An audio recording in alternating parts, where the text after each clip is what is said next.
Hello friends, welcome to my YouTube channel Career Space. আশা করি আপনারা সবাই ভালো আছেন। আজকে এই মুহূর্তে প্রাথমিকের 32,000 প্রাথমিক শিক্ষক নিয়ে যে গুরুত্বপূর্ণ আপডেট উঠে এসেছে, বিস্তারিত সে সম্পর্কে আলোচনা করব। তাই ভিডিওটি অবশ্যই শেষ পর্যন্ত দেখবেন নিয়োগ সংক্রান্ত অনেক নতুন নতুন আপডেট পাওয়ার জন্য। যারা চ্যানেলে নতুন তারা চ্যানেলটিকে সাবস্ক্রাইব করে পাশে থাকা বেল বাটনে প্রেস করে অল নোটিফিকেশানটিকে অন করে রাখবেন, কারণ এমন ধরনের লেটেস্ট আপডেট নিয়ে এই চ্যানেলে সবসময় ভিডিও আপলোড করা হয়ে থাকে।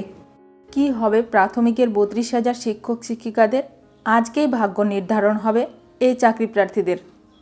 32,000 প্রাথমিক শিক্ষক শিক্ষিকার নিয়োগ নিয়েও মামলা চলছে কলকাতা হাইকোর্টে।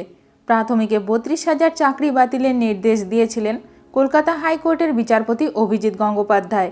এবার 32,000 প্রাথমিক শিক্ষক নিয়োগ সংক্রান্ত গুরুত্বপূর্ণ মামলার শুনানি হবে বিচারপতি তপব্রত চক্রবর্তী ও ঋতব্রত কুমার মিত্রের এজলাসে।